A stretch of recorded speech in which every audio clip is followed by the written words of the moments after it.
Just let's talk about the overall banks. Bring up the chart here, Anthony, if you would. This is the U.S. banks, not the European banks. J.P. Morgan up on top from the crisis in white. Wells Fargo just below, stumbling in the last year. And down below are very Credit Suisse-like, our Bank of America and Citigroup in the darker blue there. A little hard to see.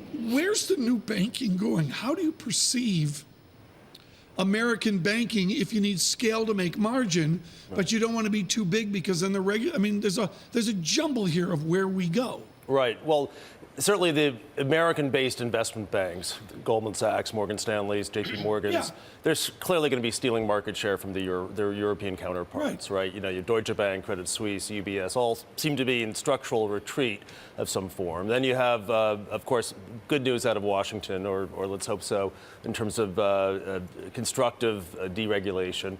And then you have a Trump yield curve working for them as well. Do you perceive a U.S. platform being able to acquire Credit Suisse or something like Credit Suisse to pick up a Euro platform, or do they don't need to do that anymore? You just go it alone and do it yourself. In 1992, I started off working as an investment banker at S.G. Warburg, then the largest investment bank in Europe. Goldman Sachs and Morgan Stanley were just making inroads in 1992 in Europe and the UK. A few years later, it was a game changer.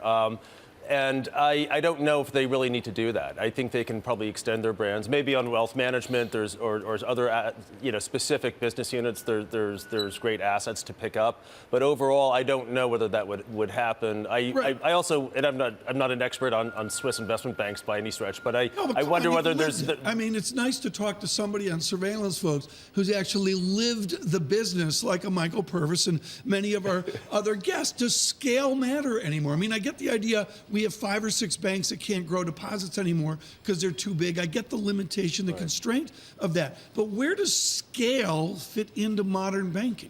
Well, I think on the investment banking side, corporate finance, mergers and acquisitions, you can grow that organically reasonably well, right? You can go, pick off the right talent you want and your the right relationships and all the rest of it. There. I don't know if you necessarily need to bid up a big premium for an existing, franchise, so forth. Are there too many banks?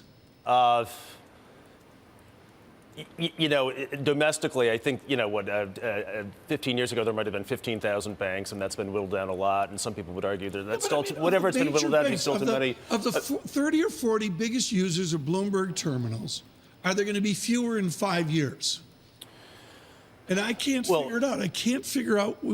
They're like a bad Rotary lunch in a Midwest town. Nobody wants to merge because they like going to lunch. Well, I think there's the domestic question about, let's just unpackage that question domestically for the United States. I would say, look, there's a lot of systemic issues you're going to run into there with too big to fail, right? How concentrated a banking system do you want, money center banks? There's the other answer, which is more of a global question, and I think you touch on an interesting question. If we are going to more of a every country for itself environment, does each country really hold on to its Deutsche Bank? Does Switzerland hold on to its Which was a big franchise? theme at Davos. Right. David Rubenstein brought this up. It's hugely nationalistic. Right, exactly. So do you go back to the old sort of national airline model for banks? And that is something that, is going to be, might be more revealed as we get through the European elections in the next few months.